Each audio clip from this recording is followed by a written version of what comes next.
പുഷ്കർ സിംഗ് ധാമി ഉത്തരാഖണ്ഡ് മുഖ്യമന്ത്രി ഈ അപകടം നടന്ന സ്ഥലത്തേക്ക് ധാരയിലേക്കുള്ള യാത്രാ മധ്യയാണ്. രക്ഷാപ്രവർത്തനം വേഗത്തിലാക്കാനുള്ള ശ്രമങ്ങൾ നടക്കുമ്പോഴും പ്രതികൂലമായി മാറുന്നുണ്ട് കാലാവസ്ഥ. നമുക്ക് മുഖ്യമന്ത്രിയുടെ പ്രതികരണം കൂടി ഒന്ന് കാണാം.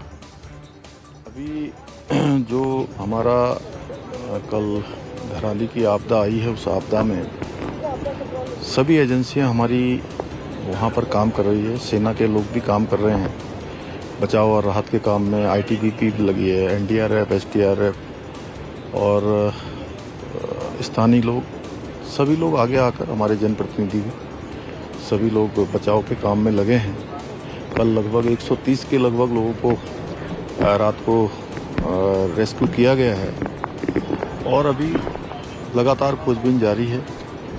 रास्ते में चूँकि काफ़ी ज़्यादा मौसम ख़राब होने के कारण से अनेक स्थानों पर मार्गों का जो संपर्क है वो कट गया है और कुछ पुल भी जो है क्षतिग्रस्त हो गए हैं. उसके कारण से वहाँ पर पहुँचना भी मुश्किल हो रहा है.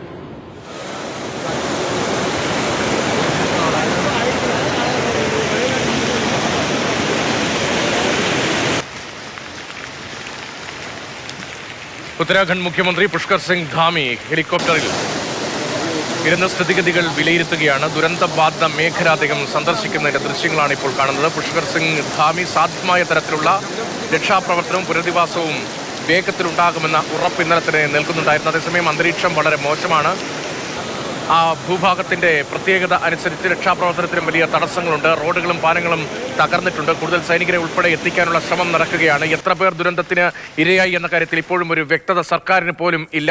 100-ലധികം പേരെങ്കിലും കാണാതായി എന്നതാണ് ഏറ്റവും ഒടുവിൽ വരുന്ന വിവരങ്ങൾ. ഇക്കാര്യത്തിലുമൊക്കെ ഇനി കൂടുതൽ സ്ഥിരീകരണം ആവശ്യമാണ്. ഉത്തരാഖണ്ഡ് മുഖ്യമന്ത്രി ഇപ്പോൾ ദുരന്തബാധിത മേഖലകൾ സന്ദർശിക്കുകയാണ്. ഹെലികോപ്റ്ററിൽ നിന്നുള്ള ദൃശ്യങ്ങളാണ് കാണുന്നത്. തത്സമയ ദൃശ്യങ്ങളാണ് മാതൃഭൂമി ന്യൂസിലൂടെ ഇപ്പോൾ പ്രേക്ഷകർ കാണുന്നത്. പുഷ്കർ സിംഗ് ധാമി ഉത്തരാഖണ്ഡ് മുഖ്യമന്ത്രി ഇപ്പോൾ ദുരന്ത ബാധിത മേഖല സന്ദർശിക്കുകയാണ്. ഇന്നലെ അപകടമുണ്ടായ ധാരാലി മേഖലയിലൂടെ അദ്ദേഹം സഞ്ചരിക്കുകയാണ്, സ്ഥിതിഗതികൾ വിലയിരുത്തുകയാണ്. ധാരാലിയിൽ മാത്രമല്ല സമീപ മേഖലകളിലുമെല്ലാം അന്തരീക്ഷം മൂടിക്കെട്ടിയ അവസ്ഥയിലും മഴ പെയ്യുന്ന അവസ്ഥയിലും വീണ്ടും മഴ കനക്കാനുള്ള മുന്നറിയിപ്പിന്റെ പശ്ചാത്തലവുമാണ് ഇപ്പോൾ ഉള്ളത്. സുരക്ഷിതമായ സ്ഥലങ്ങളിലേക്ക് തദ്ദേശീയരെ ഉൾപ്പെടെ മാറ്റാനുള്ള ശ്രമങ്ങളും തുടരുന്നുണ്ട്. ഇന്നലെ അപകട മേഖലയിൽ നിന്ന് വേഗത്തിൽ തന്നെ സൈനിക ക്യാമ്പിലേക്ക് ഉൾപ്പെടെ ആളുകളെ മാറ്റിപ്പാർപ്പിച്ചിരുന്നു. ഇത് ഓഫ് സീസണാണ്. സാധാരണ തീർത്ഥാടകർ വലിയ തോതിൽ ഉണ്ടാകുന്ന സമയമല്ല.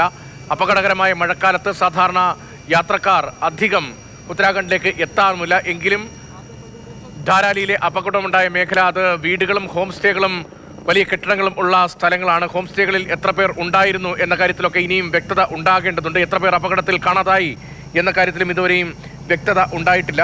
അക്കാര്യങ്ങളിൽ കൂടുതൽ പ്രതികരണങ്ങൾ ഈ പ്രദേശം സന്ദർശന ശേഷം മുഖ്യമന്ത്രിയുടെ ഭാഗത്ത് നിന്ന് ഒരു പക്ഷേ ഉണ്ടായേക്കുമെന്നാണ് പ്രതീക്ഷിക്കുന്നത്. ഉദ്യോഗസ്ഥരത്തിലുള്ള ആലോചനകളൊക്കെ നടക്കുന്നുണ്ട്.